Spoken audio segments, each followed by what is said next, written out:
नमस्कार, आप देख रहे हैं आर्यन टीवी नेशनल का डिजिटल प्लेटफॉर्म। मैं हूं आपके साथ रुचि सिंह।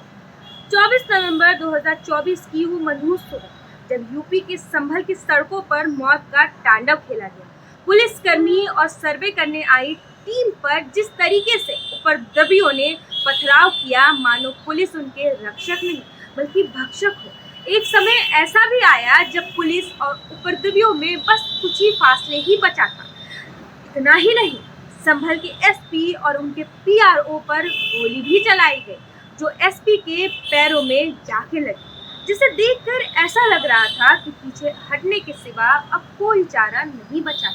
और साथ ही उपद्रवी ये सोच रहे थे उनके नापाक मंसूबे में वो कामयाब हो गए, लेकिन शायद उपद्रवी ये भूल गए थे कि ये योगी की पुलिस है साहब। ये रोकती भी है और जरूरत पड़ने पे ठोकती भी है। योगी पुलिस ने जल्द ही मामले को संभाल लिया और उपद्रवियों को घुटने पर ला दिया। अब आप सोच रहे होंगे कि हम इतने महीनों पुरानी कहानी का जिक्र आज क्यों कर रहे हैं। आखिर क्या है इसके पीछे की वजह? इसके पीछे की वजह है यूपी के सीएम योगी आदित्यनाथ का बयान, जिसमें उन्होंने बताया है कि किस तरीके से हाल ही में मुहर्रम के अवसर पर जौनपुर में हिंसा फैलाने की कोशिश की गई। क्या है पूरी कहानी, चलिए आपको बताते हैं हम इस अपने रिपोर्ट में।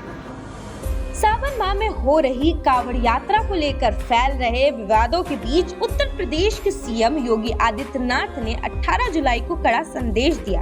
वाराणसी में भगवान बिरसा मुंडा पे आधारित नेशनल सेमिनार के उद्घाटन समारोह में बोलते हुए सीएम ने कांवड़ियों को उपद्रवी बताने वालों पर सीधा हमला बोला और मुहर्रम से जुड़ी घटनाओं का भी जिक्र किया। मुहर्रम के अवसर पर हाल ही में जौनपुर में हुई हादसों की ओर इशारा करते हुए सीएम ने बताया कि प्रशासन द्वारा तजिया की ऊंचाई सीमित करने का निर्देश पहले ही दिया गया ताकि हाई टेंशनल तारों से कोई दुर्घटना न हो, लेकिन जानबूझकर आदेश का उल्लंघन किया गया, जिससे जौनपुर में 3 लोगों की दर्दनाक मौत हो गई। लोगों ने रास्ता जाम कर हिंसा फैलाने की कोशिश की, जिसके बाद पुलिस को बल प्रयोग करना पड़ा।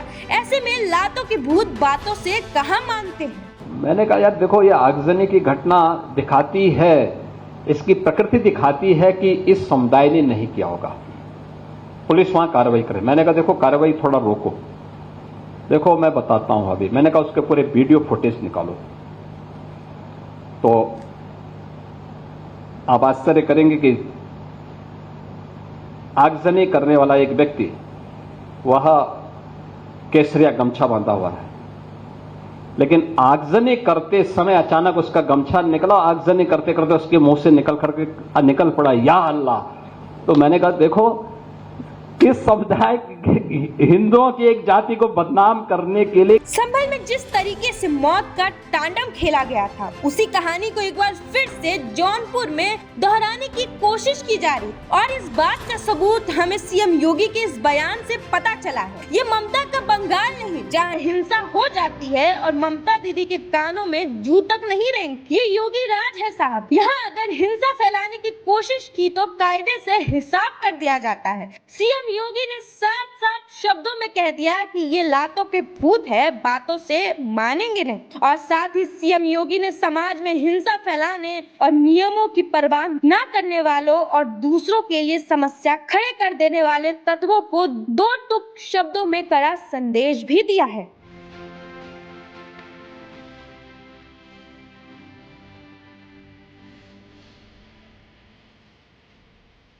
साथ ही सीएम योगी ने अपने संबोधन में एक पुरानी घटना का भी उल्लेख किया, जिसमें आगजनी के लिए एक भगवा गमछा बांधे व्यक्ति को दोषी ठहराया गया, लेकिन बाद में उसकी पहचान एक दूसरे समुदाय के व्यक्ति के रूप में हुई। उन्होंने कहा कि ऐसे तत्वों को समाज से बाहर करना होगा, जो जानबूझकर समाज को तोड़ने का कार्य कर रहे हैं। जब तक इनकी पहचान नहीं होगी, राष्ट्र एकता मजबूत नहीं हो सकती। इस घटनाओं से हमें साफ पता चलता है कि आखिर किस तरीके से समाज में अशांति फैलाने की कोशिश की जा रही थी, लेकिन योगी पुलिस ने उपद्रवियों के मंसूबों पे पानी फेर दिया।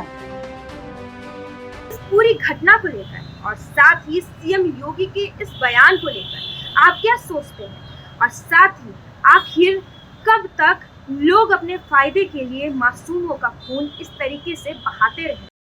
पूरे मुद्दे को लेकर आपकी क्या राय है? अपनी राय हमें कमेंट सेक्शन में ज़रूर बताइएगा और साथ ही और भी अपडेट्स के लिए जुड़े रहे हमारे चैनल के साथ और हमारे चैनल को लाइक, शेयर और सब्सक्राइब करना बिल्कुल ना भूलें। नमस्कार।